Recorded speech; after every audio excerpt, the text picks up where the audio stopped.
Olá, então, pessoal, eu sou a Paula, certo? E hoje nós vamos conversar um pouquinho sobre a Revolução Federalista, que foi um conflito armado que aconteceu no Rio Grande do Sul entre os anos de 1893 e 1895, certo? Que acabou expondo, então, uma divisão entre os republicanos, né? Porque uma ala defendia maior poder para o presidente e uma ala defendia então a descentralização do poder, certo? Dessa disputa, né, ocasionou então dois grupos que se destacaram, que mais se envolveram, que foram os maragatos e os federalistas, né, também conhecidos como os chimangos e pica-paus, né, chimangos maragatos. E a Revolução, então, demonstrou essa divisão, acabou mostrando mais essa divisão, esse descontentamento com os rumos, né, que o governo estava tomando. A Marinha também se envolveu nesse confronto, né, que ficou conhecida como a Revolta da Armada. Eles lutaram ao lado dos maragatos, tá? Porque acharam que eles não estavam tendo seu devido valor e seu reconhecimento dentro do governo. Muito bem.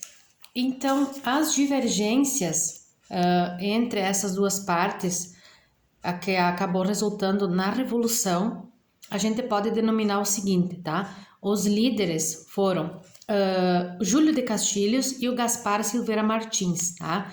Júlio de Castilhos era aliado do presidente Floriano Peixoto e defendia então um governo federal forte, totalmente com seu poder centralizado ali. O outro grupo, então, que era liderado pelo Gaspar Silveira Martins, defendia a descentralização do poder e a implementação do parlamentarismo. Então, o que a gente pode dizer? Muitos teóricos até afirmam que não é correto a denominação de revolução, e sim de uma guerra civil pelo expressivo número de mortos, né, que foram cerca de mais de 10 mil mortos nesses combates. O que a gente pode falar sobre eles ainda, certo? Foram combates cruéis, um período sangrento marcado inclusive pela crueldade com que se matavam os inimigos. Não se restavam muitas alternativas, não era um governo que financiava os suprimentos, vamos dizer assim, eles não tinham os suprimentos necessários, então não se usava fazer prisioneiros, né? Não se mantinha prisioneiros pelo custo também que demandaria, e a morte impregnada, o marco que marca, né? Um trocadilho, essa revolução que também ficou conhecida como Guerra das Degolas, era justamente por conta de usarem a degola como método para matar, porque era eficaz, rápido e barato. Então era uma arma branca que se usava, né, facões, adagas, para degolar o inimigo. Depois dos embates, enfim, né, a república acabou sendo implantada, os revoltosos foram derrotados, então, né, os maragatos foram derrotados.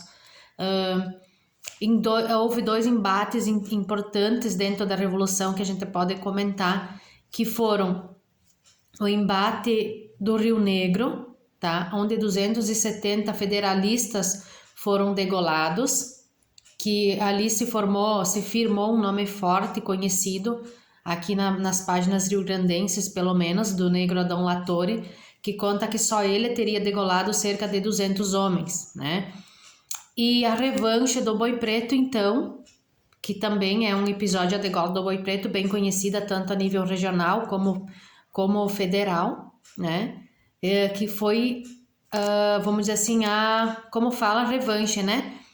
Então, ali foram degolados 370 maragatos.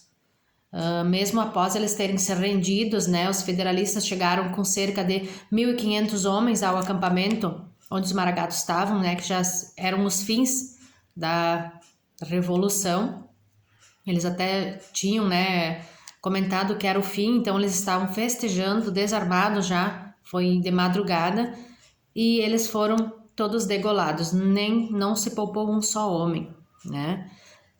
E acabaram, não puderam nem enterrar os corpos, foi uma ordem expressa do governo, não podiam enterrar os corpos dos mortos, né?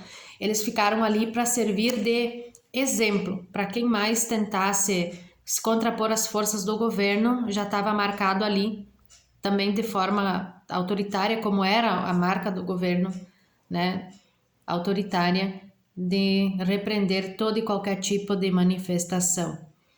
O que fica de lição que a gente pode comentar também sobre a Revolução Federalista, né, que ela não foi uma revolta de base popular, e sim da elite, né, os estancieiros, enfim, que se organizaram, e muitos dos que foram recrutados, inclusive, para lutar, eram peões do campo, né, eles simplesmente chegaram e disseram, ó, você vai lutar, né, ao lado, não tiveram muita opção de escolha, se queriam ou não queriam a guerra, tiveram que lutar.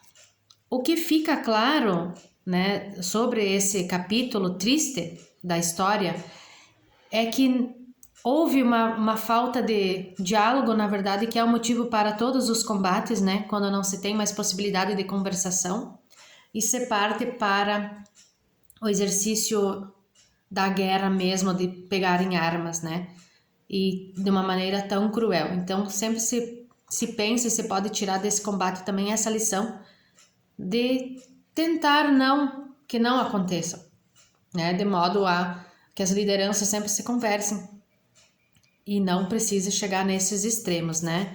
Como 10 mil mortos foi uma marca bem expressiva, né? É uma chaga que a história do Rio Grande do Sul carrega até hoje e vai carregar para sempre, né? Então, essa revolução que dividiu apenas forças políticas não era uma mudança não era algo que mudaria as bases, né? De fato, era só mudanças de se aglutinar mais forças, né?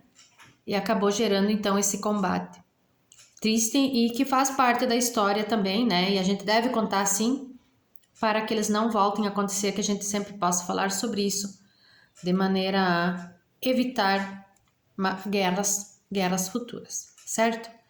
Um pouquinho para contribuir sobre esse episódio da Revolução, tem muito mais que a gente poderia comentar ou explanar aqui, mas o tempo é curto, né? E a gente conversa isso numa outra oportunidade, certo? Um abraço, até. Tchau, tchau.